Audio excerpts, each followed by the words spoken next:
বাবা রে, ওরে মারে, মরে গেলাম রে, মরে গেলাম। কে যে ফুটুদা? আর ভাই বলিস না, মনে হচ্ছে হাত ভেঙে গেছে। আরে বাবা, তুমি যখন চালাতে পারো না তা খালি গাড়ি চালাতে গেছো কিসের জন্য? আরে ভাই বলিস না, সামনে দিয়ে কি যেন একটা গেছিল। আরে সামনে দিয়ে যা যায় যাক, হুবড়োই দেবা নয়তো ব্রেক মারবা। তা গাড়ি ছাড়িয়ে দিলে কেন? ভাই কি হয়েছে আমি কিছু বুঝতে পারি নাই। তা ব্যথা করতেছে নাকি? না না, আরাম লাগতেছে। এই ফোন করেছি হাগুদারে, আসতেছে হাগুদা। হুরি বাবা রে, মরিয়ে গেলাম রে, কি ব্যথা রে, কি ব্যথা। ভাই গাড়ি বন্ধ কর, চলতেছে না তো ছুটি আসে আবার কেন মাথার উপর লাগে। দাঁড়া করতেছি। কি বন্ধ হচ্ছে না? ঘোড়া মানে ডাইরেক্ট হয়ে গেছে। ওরে টান দিয়ে চাবি খুলিয়ে ফেলা। হয়েছে হয়েছে, বন্ধ হয়েছে। তুমি বলছি কি ফুটোদা, অ্যাম্বুলেন্স ফোন করবো নাকি? না রে ভাই, অ্যাম্বুলেন্স ফোন করার দরকার নেই। অ্যাম্বুলেন্সের ফোন করলে কোথায় নিয়ে যাবে না তার নাই ঠিক। তারপর হাগুদার ধ্যান না আমার খুঁজেই পাবে না আর কোনোদিন। আরে না, কি বলো? খুঁজে পাবে না কেন? বলছি একটু উঠে বসো। উঠে উঠে বসতে পারলি কি আর হাগুদারে ডাকতাম নাকি? চলেই তো যেতাম। ভাই ফুটো কি হয়েছে? সেরকম কিছু হয় নাই, মনে হচ্ছে হাতের হাড় ভেঙে গেছে। ফুটোদা, ও ফুটোদা, কি হয়েছে তোমার? দেখতে পাচ্ছিস না গাড়ি অ্যাক্সিডেন্ট হয়েছে, পড়ে গেছি। একটু গাড়িতে তোমার ফেলাই দিল। ভাই তাড়াতাড়ি চল, হসপিটালে চল। চল তাই দাঁড়ায় রয়েছে কেন, করলে নাও। আরে পারো না গাড়ি চালাতে, চালানোর দরকার কি? ওইসব কথা ছাড় রে ঢামনা, ফুটোর আগে হসপিটালে নে। চল রে ভাই চল। হাতে ধরো, হাত কলাম ভেঙে গেছে। এই সবাই সাইডে হাঁটো, সাইডে হাঁটো, এমার্জেন্সি কেস সাইডে হাঁটো। বলছি কি হাগুদা, গাড়িটা আমি নিয়ে আসতেছি। নিয়ে আসবি কেন? কড়া ভাঙান বেশি দে। ওরে মারে ওরে বাবা রে, আস্তে আস্তে নে, আমার হাতে ব্যথা করতেছে। আরে ভাই টেনশন করিস না, এই তো কাছেই হসপিটাল আছে, চল। উড়ি মারে বাবা রে, দাদু রে, দিদিমা রে, ওই সারা গোষ্ঠীর লোক রে, বাঁচাও রে বাঁচাও। এই ফুটে মনে আর বাঁচবে না। এসব ফালতু কথা বলিস না, চল। ঘোড়ার গাড়ি উঁচু করবো কি করে রে? পালনা করতে পারলে তো চালানো যাচ্ছে না। কারে ডাকি রে, কারে ডাকি? গাড়িটা উঠাবে কি দা? বলছি কি দাদা, বলো এখন। ভাই তোর আর কি বলবো? আরে ঘটনাটা খুলে বলো, তখনই তো সমাধান করতে পারবো নাকি? এখন থেকে 3 বছর আগে আমি যখন কলেজে প্রথম ভর্তি হই, তারপরে আমার একটা বন্ধু ছিল। সেই বন্ধুর সাথে এই মেয়ের একটা সরু লাইন ছিল। তারপরে ওই বন্ধুর একটা ফোন এই মেয়ের কাছে থেকে যায়। তারপরে সেই বন্ধু মোটে ফোনটা আদায় করতে পারে না। তারপরে আমার বললো, ভাই এরকম এত দামি একটা ফোন রয়ে গেছে, এখন কি করে কি আদায় করা যায়? তারপরে কি, তখন আমি মেয়েটার একদিন বললাম আমার বন্ধুর ফোনটা দিয়ে দাও। তারপর দিছিল না, না ফোন তো আর দেয়নি। আমার ফোন নাম্বার নিছিল। তারপর আমার সাথে কথা বলতে বলতে আমার সাথে সরু লাইন হয়ে গেল। তারপরে আস্তে আস্তে ধীরে ধীরে প্রেম ভালোবাসা হয়ে গেল। এখন আমাদের বিয়ে করার ইচ্ছে। বলছি কি তাই মেয়েটা তোমার কাছে কোনো সময় কোনো গিফট বা কোনো দামি জিনিস চাইনি? এই কদিন আগেই তো 16 ম্যাক্স প্রো কিনে দিলাম। এত টাকা কোথায় পেলে? বাড়ি ফোন করে বলেছিলাম বাবারে যে কলেজের ফিস ভর্তি হবে, 2-3 লাখ টাকার দরকার। তখন বাবা এই বাড়ি বন্ধক দিয়ে তোমাদের কাছে ওই টাকা দিছিল। আর সেই টাকা দিয়ে তুমি মোবাইল কিনে দিয়েছো, তাই তো? হ্যাঁ। বাহ, চমৎকার চমৎকার, তোমার ভালোবাসার কদর করতে হয়। তারপরে ওই মেয়েটা তোমার কাছে কোনোদিন শোনে নাই তোমরা ভাই বোন কত, তোমাদের বিষয় সম্পত্তি কত, তোমার বাবা কি করে, তোমার মা কি করে, সব কিছু শোনে নাই? শুনিছে তো, ও তো প্রথমেই শুনিছে। তা প্রথমের থেকে কি বলে যে তোমার মা বাবার সাথে থাকবে না, আলাদা থাকবে না, এরকম কিছু বলিছে? না না, আগে তো কিছু বলেনি। এখন বলছে কি ওই শহরে একটা ফ্ল্যাট কিনতে। ফ্ল্যাট কিনে ফেলাইছো? না না, ফ্ল্যাট কেনার টাকাই তো পাচ্ছি না, তাই বাবার বললাম এই বাড়িটা বিক্রি করে যে টাকা পাওয়া যায় সেই টাকা দিয়ে শহরে একটা ফ্ল্যাট কিনলেই পারে ভালো হয়। তাই বাড়ি বিক্রি করলে যে টাকা পাবা সেই টাকায় ফ্ল্যাট হয়ে যাবে? না না, সেই টাকায় অর্ধেক টাকার মতন হবে, আর অর্ধেক টাকা লোন চালাতে হবে। তুমি এখন মাসে কত ইনকাম করো? না না, ইনকাম কোথায় করি, বাড়ি থেকে তো খরচা বাচ্চা দেয়। এখনো 1 বছর আছে, পড়াশোনার পরে চাকরি বাকরি লাগলি পারে তখন ইনকাম করবো। তাহলে এই যে মাসে মাসে কিস্তি, সেই কিস্তির টাকা ভরবে কিনা? বাড়ি উল্টো পাল্টা মিথ্যে কথা বলে টাকা পয়সা নিয়ে তখন ভর্তি হবে, আর কি করা যাবে? বারে বাহ, তোমার তো একটা সুমো দিতে ইচ্ছে আমার। ভালোবাসার জন্য তোমার কিডনিও বেশি দিতে পারবা যা দেখতেছি। আসলে কি, ও আমার এমন ভাবে কথাবার্তা বলে, মানে আমার মন প্রাণ মনে হচ্ছে কি সব দিয়ে দিছি ওর কাছে বন্ধক। সেসব কথা ছাড়ো ভাই, আজকে যে তোমাদের বাড়ি আসলাম ওই মেয়ের মুখের ভাষা শুনে আমার তো বিশ্বাস হয়ে গেছে তোমার ও চরম ভালোবাসে। সত্যি ভালোবাসে আমারে? চরম ভালোবাসে, এরকম ভালোবাসে যে তোমার সিটি অবধি নিয়ে যেতে ওর বেশি দিন সময় লাগবে না। কি বলছো বাবা? যে মেয়েটা মোবাইল কিনাতে তোমার বাড়ি বন্ধক দিতে পারে, আর কয়দিন পরে যদি তার কার কেনার ইচ্ছা হয় তা তোমার কিডনি বেচবে না, তার কোনো গ্যারেন্টি আছে? সেটা তো ঠিক কথা। আর শহরে যে ফ্ল্যাটটা কিনবা, এই ফ্ল্যাটটা কার নামে আছে তা দেখিছো? না তো। বলছি কি ফ্ল্যাটটা কি ওদের বাড়ির কাছে? হ্যাঁ, ওদের পাশের বিল্ডিং এ। ও তোমার মোট টোটাল কয়টা ফ্ল্যাট দেখাইছে? ওই 8টাই দেখাইছে। তা তোমার কি ওটা পছন্দ? না মানে পছন্দ না হলেও ওর পছন্দ মানে আমার পছন্দ। তাহলে শর্ট করে কিনে ফেলাও। না ভাই, তুমি যে কথা বললে সে কথা যুক্তি আছে। এখন যদি ফ্ল্যাট কিনে ফেলাই, কয়দিন পর কেন সালা আমারও বেশি দিল। শোনো আমার কথা শোনো, এই পাশের ফ্ল্যাট তো ওটা ওদেরই ফ্ল্যাট। আর তুমি যে বললে তোমার শ্বশুর হচ্ছে মালদার, ওই পয়সা বুঝিস, তোমার পয়সা খালি লুটার প্ল্যান করতেছে।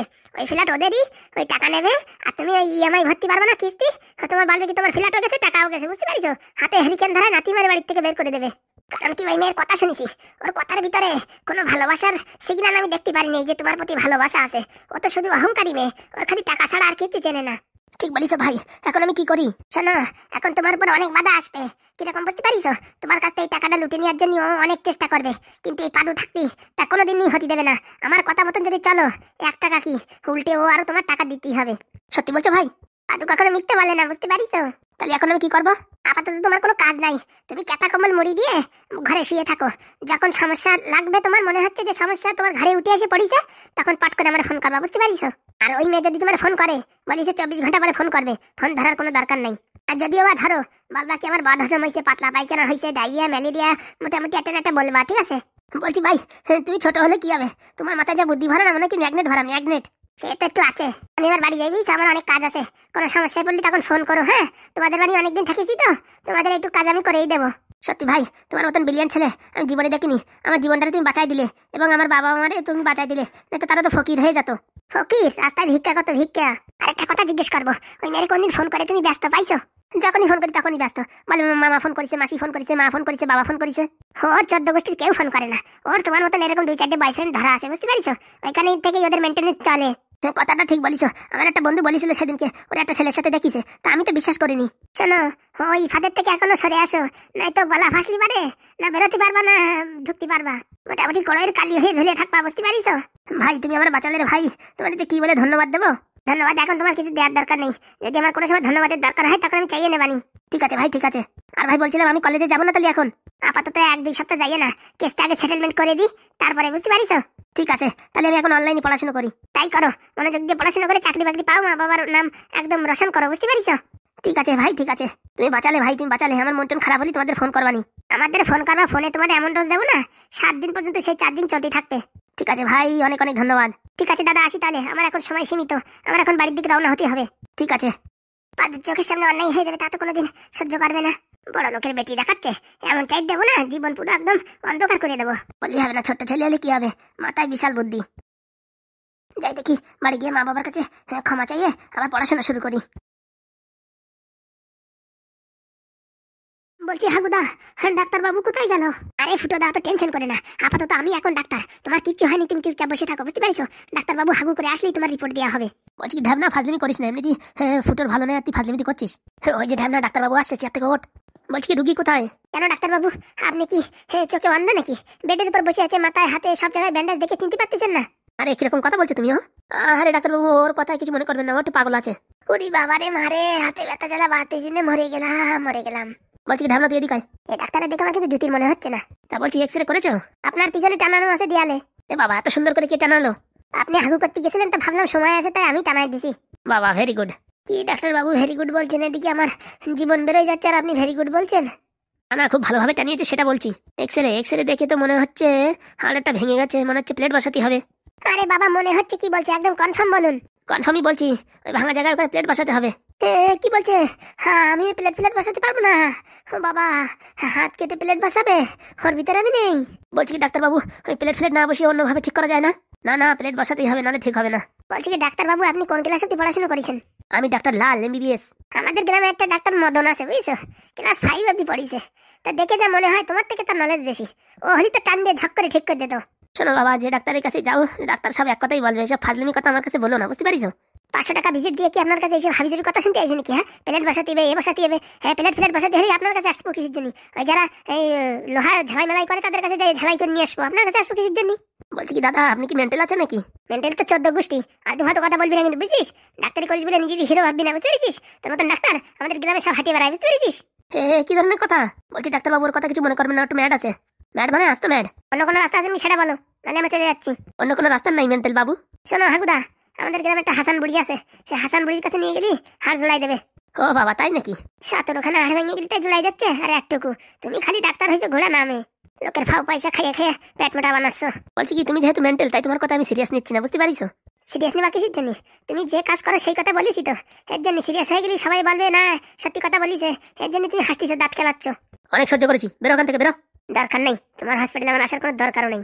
চলো হুদা, আমাদের বাড়ির পাশে হাসান বুড়ি আছে, হাসান বুড়ির কাছ থেকে হাত জোড়াই দেবেন, চলো। কি বলছিস ভাই? হ্যাঁ, অপারেশন না করে হাত জোড়ান যাবে? যাবে মানে তুমি কি বলো? তুমি আমার কি ভাবিছো? আমার বউ 3খানা হাড় ভেঙে গেল, আমি হাসান বুড়ির কাছ থেকে জোড়াইছি। মালগুলো কি বলছে? হ্যাঁ, এরকম ভাবে হাড় জোড়ানো যায়? এরকম যদি জোড়ানো যায় তাহলে তো বিশাল টাকা ইনকাম। বলছি কি ছোড়া, এই হাসান বুড়ির বাড়ি কোথায় বলতো? তারা বলতে যাবো কিসের জন্য? হ্যাঁ, তুই 1 নম্বর বিয়াদব স্বার্থপর। তুই তারপর শালা হাসান বুড়ির এখানে যে পাম্পুম দিয়ে জিনিসপত্র সব কাজবাজ শিখে এখানে এসে লোকেরা এসে ভাবি যাবি কাজ করে প্রচুর টাকা নেবে, আমি জানি না। মালটা কি বলে রে? চলো হাগুদা, এখানে থাকা যাবে না, চলো এক্ষুনি চলে যাই। বলছি এই অবস্থায় আমি ট্রেনে করে যেতে পারবো না। ট্রেনে যেতে হবে ভাই, তোরা নিয়ে আমি প্লেনে উড়ে চলে যাবো। শালা কাজের কাজ হয়েছে ফুটোদা, তোমার হাত ভাঙিয়ে জীবনে ফেলে উঠতে পারতাম না। হ্যাঁ এখন যদি তোমার জন্য উঠতে পারি। চল ভাই চল, চল ভাই চল, তোরা আজই নিয়ে যাবো কলকাতায়। বলছি কি ভাই তোমাদের এক্সরে রয়ে গেছে, তোমার বউরি গিফট দাও গে যাও। বলছি কি ভাই হাসান বুড়ির বাড়িটা কোথায়?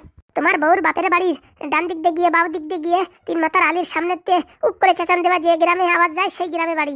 কি বাবা কি অ্যাড্রেস বললো? শালা সত্যি হাসান বুড়ির কাছ থেকে যদি কাজটা শেখা যেত না, শালা টাকা তো জায়গা থাকতো না। সাত সকালে বৌনির কাস্টমারটা চলে গেল, সারাদিন এখন মনে শালা বৌনি হবে না। ও না হয় না হোক, কোনো চাপ নাই। বলছি কি ঝুমা, হ্যাঁ ওইটা নাকি ব্যাটারি? আর বলে না, এই পুটুরের ডুমির জন্য কালকে সিগন্যাল আসতেছিল না। কি বললি? পুটুরের ডুম।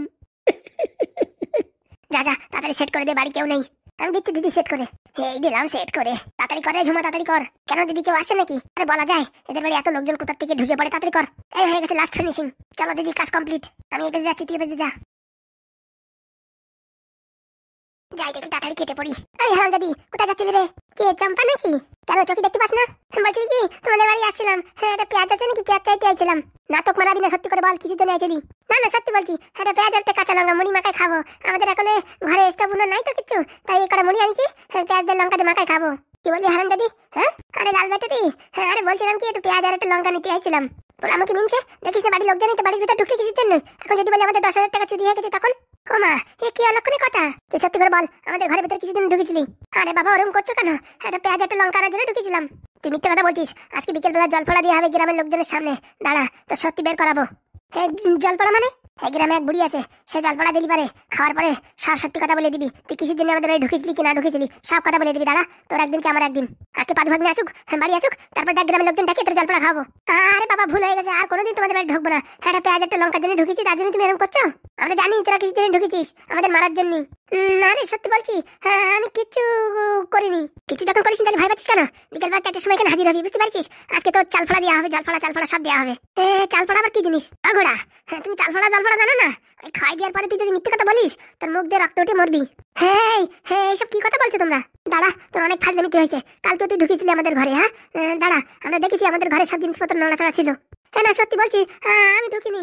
দাঁড়া আজকে দেখ তোর কি অবস্থা করি, শুধু পাদু ধারে আসি দে, তারপর তোর একদিন কি আমার একদিন। এই শালারা কি বলে চাল পড়া খাওয়াবে? হ্যাঁ আমি দাঁড়া তোদের অনেকবার বেড়ে গেছিস, হ্যাঁ তোদের কিছু না বলতে পেয়ে নিছিস। হ্যাঁ মালগুলোর আজকে চাল পড়া খাওয়াতে হবে। কি বলিস লাল ব্যাটারি? খাওয়াতে হবে মানে নির্ঘাত খাওয়াতে হবে। কিরে লাল ঘরের সামনে কি করছিস? আর বলো না, ওই যে কি যেন নাম আর ভুলে গেছি, চিকেন মিকির না পিকির মিকির। কি হয়েছে রে? ওরা আমাদের ঘরের ভিতরে ঢুকেছিল, কি জানি না। ওই হারাম জাদির কালকে দেখেছি। কি বলো দিদি? কালকে ঝুমা ঢুকেছিল। ঝুমা না দুজনে ঢুকেছিল, মালটা মানে আগে বেরোয় গেছে, ধরতে পারোনি। এই দুটোরে যে কি করতে হয় তা বলে বোঝানো যাচ্ছে না। হ্যাঁ আমরা সিদ্ধান্ত নিয়ে ফেলাইছি, আজকে বিকেলবেলা গ্রামের লোকজন ডাকিয়ে এদের চাল পড়া খাওয়াতে হবে। চাল পড়া খাওয়ালে এরা সত্যি কথা বলবে মানে ওকে 3 গোষ্ঠীর লোক সত্যি কথা বলবে, তাহলে তো ভালো হয়। এই ঝুমার বাচ্চা ঘরের থেকে বেরো, শালা উলা উঠো, এখানে এসে মরিছে। হ্যাঁ এদের মরার জায়গা নেই, আমাদের বাড়ি এসে মরিছে। ওদের চুল ধরে টানিয়ে আনার দরকার, কিন্তু মাথায় কেবল চুল নাই না, টাকলি হয়ে গেছে। এই হারামির বাচ্চা কানে শোনা যাচ্ছে না? ঘরের থেকে বেরো। কি হয়েছে রে? হ্যাঁ ষাঁড়ের মতন চালাচ্ছিস কেন? কি বলি তুই হারাম জাদি? ষাঁড় বললি? ষাঁড় বলবে না তো কি বলবে? হ্যাঁ দেখ কেমন কাজের তো বাড়ি আছি, বুঝতে পারছিস? মাথা গরম করবি না কিন্তু, বুঝতে পারছিস? একদম তোরে আড়ু পেঁয়াজ দিয়ে আড়ু বাড়ি দেবো। হারাম জাদি আমি কি করেছি? হ্যাঁ আমার ঢাকি খিস্তি ঘরে করতেছিস কেন? তোর ওই শখের দিদি কই গেল? ওই যে আমার ঘরের থেকে 10,000 টাকা চুরি করেছে। আর কি মানে জায়গা পাস না? হ্যাঁ আমি দেখেছি নিজের চোখে, হাতে 10,000 টাকা। শালা লাল বলে কি? দিদি ও দিদি কে আছে? জমে ডাকছিস কেন? এই হারাম জাদি একটু আগে আমাদের ঘর থেকে 10,000 টাকা চুরি করে নিয়ে পালাইছে। ও ভাই তোমার মানে ভুল টুল হচ্ছে কোথাও। আমি এই কেবল ঘুমাতে উঠলাম, মুখ পুড়িয়ে এত বড় মিথ্যা কথা বলিস? ওরে বাবা তোমরা মিথ্যা কথা বলছো শুধু আমার নামে। আমি এতক্ষণ শুয়েছিলাম, কালকে হাত পা ব্যথা বলে সারাদিন শুয়েছিলাম, আর এই কেবল উঠেছি, আর এখন আমার দোষ দেখছো? হ্যাঁ আমি তোমাদের বাড়িতে টাকা চুরি করেছি। আজকে গ্রামে মিটিং ডাকা হবে, আর সেই মিটিংয়ে চাল পড়া খাওয়ানো হবে। তুই যদি সত্যি কথা না বলিস দেখবি মুখ দিয়ে রক্ত উঠে মরবি। ও ঘোড়া ডাকো, তোমার চাল পড়া সবাই খালি আমি খাবো। এই হারামজাদি গুলো আমার দিদির নামে তোরা উল্টো পাল্টা কথা বলছিস কেন রে? উল্টো পাল্টা না, যা দেখিছে ছেলে পেলেরা তাই বলিসি। দিন দেখি আমার তফিলির থেকে টাকা কম হয়ে যাচ্ছে। হ্যাঁ এই তোর দিদির কাজ। হ্যাঁ তোরা কোনো কাজকর্ম করিস না, তাহলে তোদের সংসার কি করে চলে? আমাদের পুরনো টাকা আছে, সেই টাকা দিয়ে আমরা সংসার চালাই। আচ্ছা তোদের তো পুরনো টাকার খেতি আছে না, সেখান থেকে তুলে খাচ্ছিস তাই না? এসব আমার টাকা, আমি এতদিন নার্সের কাজ করেছি, সেই টাকা জমানো টাকা ব্যাংকে উঠে খাচ্ছি। দেখ একদম মিথ্যা কথা বলবি না। আমার চোখের সামনে যে 500 টাকার নোট কর করে ধরে নিয়ে চলে গেছে এই শালা চাকরি মালটা। দেখবে লাল ইট দিয়ে কিন্তু মাথা ফাটাই দেবো তোর। আমার মাথা ফাটাই দিবে, তোর মাথায় যে আমি হাগিয়ে দেবো। হারামজাদি পোড়া আমাকে মিনছে। লাল আজকে পাদু ভাগ্নে আসুক, তোদের কি একদিন কি আমাদের একদিন। তোর পাদুর বাচ্চা যা পারে করে নিক, আমরা ওরা ভয় পাই নাকি? হ্যাঁ দেখিস কেন আজকে বাড়ি আসুক, আজকে পাদু বাড়ি আসুক, তারপর গ্রামের লোকের সামনে তোদের আড়ু পেঁচ দিয়ে আড়ু বাড়ি যদি না দিই তো শালা আমার নামও কাল নাকি মনে রাখিস। দিদি আমার রক্ত কিন্তু মাথায় উঠে যাচ্ছে। আমার ওই বুঝছো কেস খামারে উঠোনে দিতে দরকার নেই, দরকার আমি একা আবার জেলে যাবো, বুঝতে পারিস?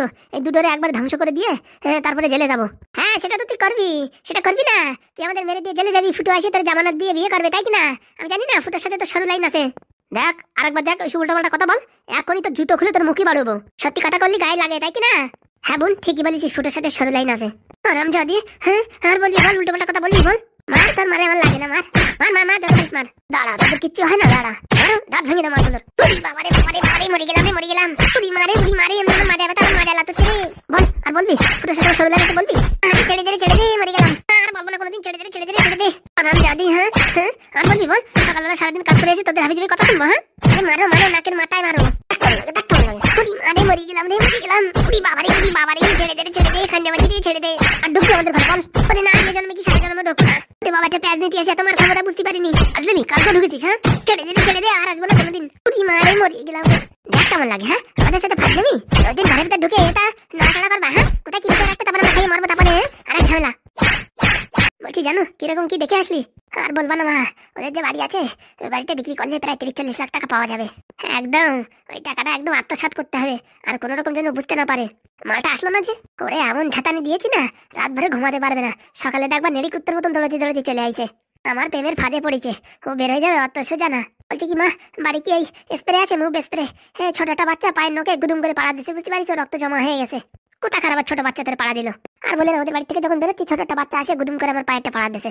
ছোট বাচ্চার পাড়ায় তোর পায়ে রক্ত জমা হয়ে গেছে। আর বলে না বুট জুতো পরেছিল তো গুদুম করে মার দিছে। যাই হোক মোটামুটি কাজটা তাড়াতাড়ি সেটেলমেন্ট কর। আরে হ্যাঁ এর সাথে তাড়াতাড়ি সেটেলমেন্ট করে আবার নতুন একটা ছেলে রেখেছি, সেটা মানে পয়সার কুমির, বুঝতে পারিস? সেখান থেকে কার ফার সবকিছু নেওয়া যাবে। দেখিস সাবধান আবার মোটামুটি জানাজানি না হয়ে যায়। আরে না তুমি অনেক কোনো চাপ নিয়ে না, আমাদের উকিল সেট করা আছে না, হ্যাঁ একদম 2.5 দিয়ে সব টাকা বের করে নেবে। আর বলিস না উকিলটি তো অনেক টাকা দিয়ে ফেলাইছি, নাই তো সেই টাকা যদি তুই আর আমি রাখতাম না প্রচুর টাকা হতো। আর কি আর করা যাবে, ভালো একটা উকিল পাওয়া গেছে না, এসব হাবি যাবি কাজ উকিল না হলে আর হয় না। তার কথাটা খারাপ বলিস নি। ঠিক আছে মা রাত্রে তুমি খেয়ে নাও, বুঝছো? ওদের বাড়ি অনেক ভালো মন্দ খাইছি, বুঝতে পারিস? ও বাবা তা আমার জন্য নিয়ে আসতিস? আনা যায় নাকি? খাওয়ার পরে নিন্দা বন্ধ করে আইছি না, তার আনা যায়? তুইও আছিস, আগে প্যাকিং করবি তারপরে নিন্দা বন্ধ করবি তা না। এরপরে বার গেলি পারে নিয়ে আসবানি। আর মিষ্টিটা যা ছিল না আর বলো না, একদম গুড়ের মিষ্টি, নলেন গুড়ের মিষ্টি। ও বাবা তাই নাকি? হ্যাঁ কথা বলতি মুখে জল চলে আসলো রে। এরপরে বার গেলি তোমার জন্য অবশ্যই নিয়ে আসবো। আর ওই যে ওই পাশের বাড়ি ওই কাকার কার নিয়ে আসিস, ধার নিয়ে আসিস, ওই কাঠ ফেরত দিয়ে আর 200 টাকা দিয়ে আসিস, বুঝেছিস? ঠিক আছে মা ঠিক আছে। এবারে টাকা পয়সা পালি পারে, বুঝছিস? ওই টাকা দিয়ে একটা কারও কিনতে হবে, লোকের কার আর বারবার চাই আনা যায় না। ঠিক বলিস, আমি তো দেখে রাখিস, বুঝছো?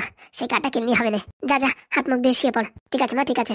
বুঝবি রে বুঝবি, কালকে সকালবেলা কুকুরের মতন দৌড়তে আসবি। মেয়েটা না সত্যি আমার থেকে 2 লেভেল উপরে গেছে। যাই দেখি একটু গরম গরম কিছু বানিয়ে খেয়ে নি। বলছি কি নিয়ে চিন্তা করছো কিসের? বলছি কি বাড়িটা বিক্রি করে দিয়ে দিই, আর একটাই তো ছেলে, টাকা পয়সা দিয়ে কি করবো? ওর ভালোতেই আমাদের ভালো। সেটা কথা না, কথা বৌমা যদি ভালো হতো তাহলে না দিয়ে যেত। ওর কথাবার্তা শুনেছো? আমাদের মুখের উপর কিরকম তর্ক করছে, আর ছেলেটার সাথে কিরকম ঝগড়া করছে। এরকম মানুষের কাছে টাকা দেওয়া যায়? কি করবো বলো, ছেলে তো ওর প্রেমে পাগল। হ্যাঁ এখন না দিলে তো বাপ মাকেও চিনবে না। দেখো পাদু কিছু করতে পারে কিনা।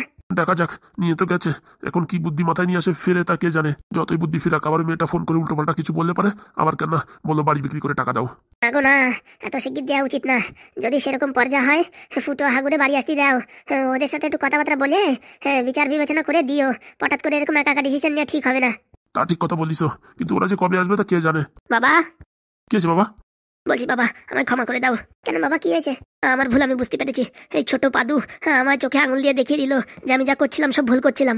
যাক বাবা তুই বুঝতে পেরেছিস সেটাই অনেক। ওই ছোট্ট পাদু আমায় বুঝিয়ে দিল ওই মেয়েটা আমায় ভালোবাসে না, শুধুমাত্র আমার টাকার জন্য আমার সঙ্গে এরকম অভিনয় করছে। বাবা সেটাই সত্যি কথা, আমরা তো সেটা তোকে বলতে চাইছিলাম, কিন্তু বাবা বললে পারে তুই তো আগে আমাদের সাথে কথাই বলতি না। যাক বাবা আমার ছেলের মতিগতি হয়েছে। বলছি বাবা তোমার আর একটা কথা বলছি, আমি একটা অন্যায় করে ফেলেছি, আমায় ক্ষমা করে দাও। কি অন্যায় বাবা? বলছি এর আগের বার বললাম না তোমার কলেজের ফিস লাগবে, 2-3 লাখ টাকা তোমার কাছে নিয়েছিলাম না? হ্যাঁ ওই টাকাটা না ওই মেয়েটা আমার কাছে টাকা নিয়ে মোবাইল কিনেছে। কি অলক্ষণে কথা গো, 2-3 লাখ টাকার মোবাইল কিনেছে? যা বাবা, ও যা চলে গেছে ছাড়ো সব কথা।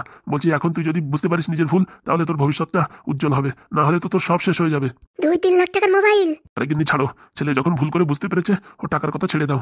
বলছি মা ক্ষমা করে দাও মা, এইরকম ভুল আর আমি কোনোদিন করবো না। আমি এখন থেকে ভালো করে পড়াশোনা করবো, পড়াশোনা করে চাকরি করে তোমাদের সব টাকা ফেরত দিয়ে দেবো আমি। গুড বাই, তুই আমার ভালো ছেলে।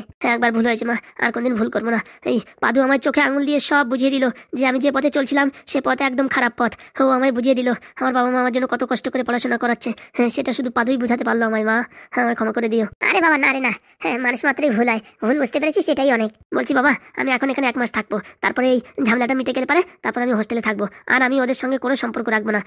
ওরা শুধু টাকা পয়সা চায়, আর কিচ্ছু না। বাহ বাহ, খুব উন্নতি হয়েছে তো দেখছি তোর। আর বললো না বাবা, হ্যাঁ 2 বছর আগে যদি পাদুর সঙ্গে দেখা হতো না, তাহলে জীবনটা অনেক ধন্য হয়ে যেত। 2 বছর আগে পাদুকে দেখবি কোথায়? পাদুর বয়সই তো কদিন। কি বলছো?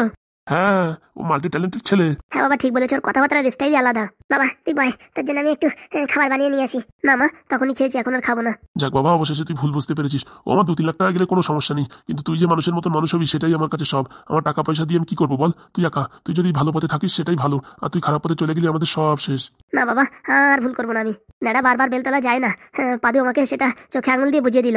পাদু, তুমি সত্যি ভগবান রূপে এসে আমাদের জীবনটা ধন্য করে দিয়েছো। ঠিক বলেছো স্বামী, ভগবানের রূপে পাদু এসে আমাদের জীবনটা কিরকম একদম ধন্য করে দিল। বলছি ছেলেটাকে ডেকে একদিনে ভালো মন্দ খাওয়াতে হবে, কি বলো? একদম, তুমি ওদের বাড়িতে গিয়ে নিমন্ত্রণ করে এসো। ফুটো আর হাগু থাকলে আরো ভালো হতো। আরে বাবা, ওরা কবে আসবে তখন ওদের আবার ডাকবো। এখন আপাতত ওই 3জনকে একটু ভালো মন্দ খাইয়ে দিই, কি বলো? ঠিক বলেছো, কিন্তু ঠিক বলেছো। হ্যাঁ বাবা, ওই পাদুর মতন মানুষ হয় না, অসাধারণ অমায়িক মাইন্ড ব্লোয়িং মানুষ। ওকে যেরকম ভালো ভাবছো, ওর সঙ্গে ভালো চললে ভালো, আর ওর সঙ্গে খারাপ করলে তার জীবনের নাট বল্টু টাইট করে দেবে। তাই নাকি? হ্যাঁ, তাহলে তুমি এখন পড়াশোনা করো বাবা। হ্যাঁ, আমি দেখি বাজার থেকে একটু বাজার করে আসি। ঠিক আছে বাবা, আমি একটু পড়াশোনা করি, সামনে আবার পরীক্ষা। ঠিক আছে বাবা, তুই পড়াশোনা কর, আমি তোর জন্য হালকা খাবার দিয়ে তারপর রান্না করতে যাবো। ঠিক আছে মা, ঠিক আছে।